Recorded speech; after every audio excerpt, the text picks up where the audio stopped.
朋友们，今天我可能要做爸爸了，但是不是很开心，因为孩子是提前出来的。现在医院里刚刚给镜子开了 B 超单子，就是检查，如果这个羊水不达标，就马上抛。医生说不能等。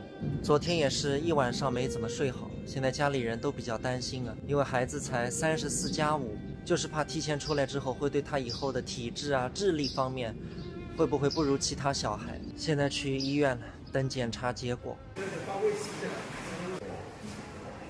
现在我的心砰砰砰砰跳，上央视都没这么紧张。Later， 怎么说？103，实在是太好了，太开心了。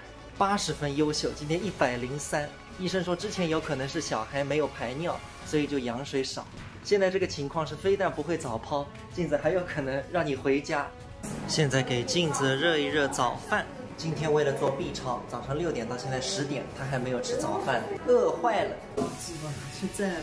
本来其实 B 超也是可以吃早饭的，但是就是怕指标不达标要剖腹嘛，所以医生不让吃早饭。剖腹产的话不是要禁食吗？对，其实你说他刚刚医生来检查了，说指标正常的话再住个3、4天看看情况，没问题的话可以之后出院回家。这个宝宝待在肚子里啊，肯定是最好的，能多待1天是1天。这2天我们的心情是像坐过山车，用这个平潭的话语来说，真的是山中诗行泥无路，泪爱花明雨也春。继续日常挂水，2只手都要挂，只要小孩能待在肚子里，你就吃点苦吧，镜子。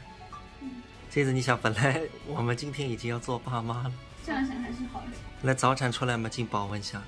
医院里遇到了很多粉丝，常常能听到我自己的声音。看看隔壁一床在看什么，舅舅和镜子的对唱，外婆和三阿婆今天来看镜子。最低低啊，最低低48场。啊，我今朝记住我来才买海的。哦。本来嘛，你今朝也做烂套套子。我听见富菜我还这个的，说谁那也富菜在飞机过的来，这菜里啊，这为人真的那个。朋友们，回到家了，一颗石头落地。我现在终于能体会当父母的感觉了，真的。如果孩子有什么事情，真的会睡不着觉，吃不下饭。每一个孩子都来之不易，希望上天可以保佑他们。